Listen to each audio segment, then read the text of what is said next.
We've had Aaron Derfel on a number of times over the past couple of months, a number of times over the past while as well. But this whole idea of emergency rooms here being more crowded than ever, you'd think you had that story, something might happen as a result of it. It appears the only thing that's happened is the situation has gotten worse. And to that point, not just worse for ER overcrowding, but worse for surgery wait times now being pushed back and further back.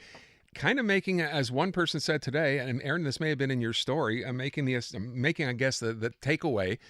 I don't think our healthcare system here in Quebec has ever looked worse than it does now. Is that accurate?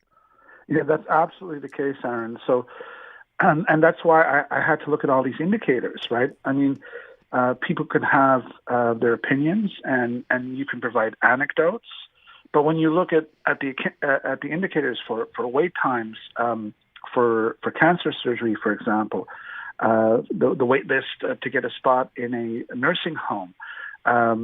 You look at practically any indicator, ER overcrowding, as you mentioned, and it's the worst it's ever been. And this is, just to put it in perspective, I've been covering health for the Montreal Gazette for 25 years. I've never seen it as bad as this. And yet another indicator is the severe shortage of medical personnel, which is driving this. And a lot of the healthcare staff, especially nurses, they're burnt out. The pandemic walloped a lot of these healthcare workers. And this is the situation that we find ourselves in, and it's very, very serious. Every time we talk about this, Aaron, it's always a matter of saying, because typically what comes to mind, if we gave them more money, if things were better in terms of, financially for the people working there, leaving the system, it would make a difference. And then I talk about this, and invariably someone will say, no, that's not the solution here. That's not the problem here. So to hear, Christian Dubé come out today in the wake of your report and say, well, I'm going to go visit a couple of these hospitals just to see what it's like to talk to people on the ground there. I'm thinking, what for? I mean, beyond this being a photo op, what possible good would that do? What needs to happen here? It's going to take a long time to fix this, Aaron. And, Dubé's remarks that he's going to go visit some hospitals to observe firsthand what's happening raises the question, why didn't he do that, 2 years ago? Although I think he was appointed about a year and a half ago. These problems are so severe, and Dubé keeps talking about Santé Quebec, this new agency that will be set up in 6 months. For a lot of the healthcare staff, especially nurses, it's work-life balance. It's the nurse-to-patient ratios, and this concept of moral injury, that they cannot do their job properly, that they fear that some patients will slip through the cracks, that some horrible things will happen to them, and they're burnt out, and some have to are forced to work overtime, and yes, they want more pay, but the working conditions are just horrible for them, and they've burnt out. I've been in touch with a nurse who's on a medical leave, and the nurse doesn't want to return to the ER because it's just too pressure packed, it's too draining, and it's not going to get better soon. Which leads you to the question of, if we know what the problems are, and clearly we do, this better work-life balance, the government is obviously aware of these issues as well. Is it choosing not to address them? Is it hoping that the Bill 15 rewrite will take care of this somehow magically on its own? What's the thinking here? I think it is magical thinking, Aaron.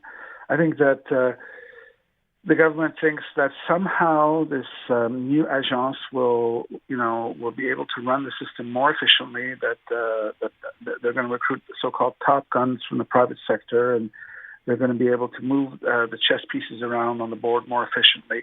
That's their thinking.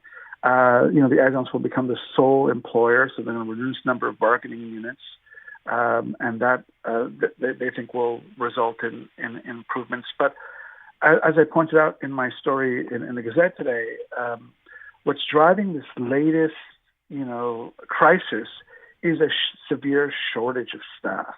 Whether you're talking about anesthesiologists or nurses or family doctors, and that's going to take a long time to fix. And the problem is that for those who might be thinking of a career in nursing, right, what they're seeing right now is discouraging them, because it's very, very difficult. The Order of Nurses, too, for the longest time, it made the the exam to practice in order to get a license made the exam very, very difficult. A lot of the nursing graduates were unable to pass it, so they had to change it so that more could pass it. That would have helped, and just, the government could have increased enrollment in nursing programs. You'll recall the previous government, it created this position of a so-called super nurse. But then what happened is the pandemic hit us, and it hit systems around the world. What's happening in Quebec is not just unique to Quebec. Ontario is experiencing the same thing. But I think our system was in worse shape to begin with, arguably the worst in the country. And then this pandemic put us through the ringer, and staff are burnt out. And, the labor unrest that we're noticing right now, that's also a symptom, right, of the burnout. They're just fed up, and that's why they've gone on strike. So it's going to take a long time to fix this. But in the meantime, these wait times are getting longer and longer. I'm particularly worried about cancer surgery, less so for cardiac surgery. And I want to stress that once you're in the system, once you're being followed, by doctors, by a medical team and nurses, you're receiving, for the most part, quality care, with the exception being in emergency rooms right now when there are just too many patients. And you throw into the mix this cocktail of respiratory viruses, RSV, the flu, COVID. I was speaking to my dentist today. He was waylaid by COVID, even though he had been vaccinated, and he had to go on Paxlovid. So, it's all these things. It's creating a perfect storm. And when you're looking at the indicators, and these indicators are lagging indicators, I think as of today, the situation is even worse than what I had reported on.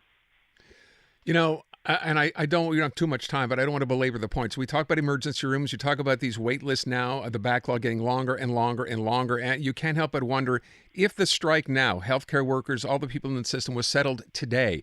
You're giving me an indication that, it still wouldn't change the system right away. It's as you said, it's a long range solution, even if this was dealt with now.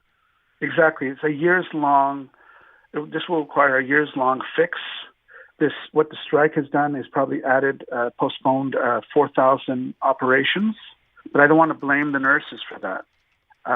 But you had 162,000 people waiting for non-urgent surgery before the strikes. So that gives you an idea of how serious it was. Let me ask one last thing. This typically doesn't come up when we talk about this situation, and I think you mentioned this: the lack of available nursing homes, which to me is even more, I guess, dire, because it seems to me the government tried to address this, a year or two ago, saying they're building more nursing homes, there'll be more places available. Has none of that happened? Well, they've built these like Maisons des Aînés, but they're well behind these smaller is beautiful, I guess you would call them group homes. They've opened a number of them, but they're not nearly enough to address, the more than 4,000 people who need a spot in the long-term care. And then, there's a record wait for home care. So an elderly shut-in needs the home care. The focus should be on prevention. They fall at home, they break their hip, they go to the ER. They're in the ER and they're there for days on a stretcher. They develop a bed sore and they get worse, and some die. That's what's happening now, Aaron. I'm looking for some light at the end of the tunnel here, and I'm not sure that I see any of it. Do you? No, although as I said, once you're in the system, with the exception of the ERs, and I'm not trying to fault the ER doctors or nurses, but outside of the ERs, you will get the good care. Aaron, all I can say is every time we talk again, you highlight these problems. It's important that people know they exist, because, otherwise we might think, no, everything seems to be okay. It's that time of the year. We know ERs get busier, but this is completely now, I don't want to use the word, but I will, out of control. I think you make that point fairly well in your piece. So I thank you for doing the work that you do, for bringing this to light, and hopefully Christian Dubé will actually have something to say about this problem specifically when we hear from him today, tomorrow, at some point this week. At least that's what we can hope for. Yeah, definitely. Thank you, Aaron. I appreciate it. Thanks so much, Aaron. Aaron Derfel, Montreal Gazette reporter. And again, situation as bad or worse than it has ever been before. And I like that he made a point of saying, I'm not blaming the nurses. He's not. He's simply saying, look at the situation we find ourselves in based on what the government has or hasn't done. And the fix is going to be a long, long fix.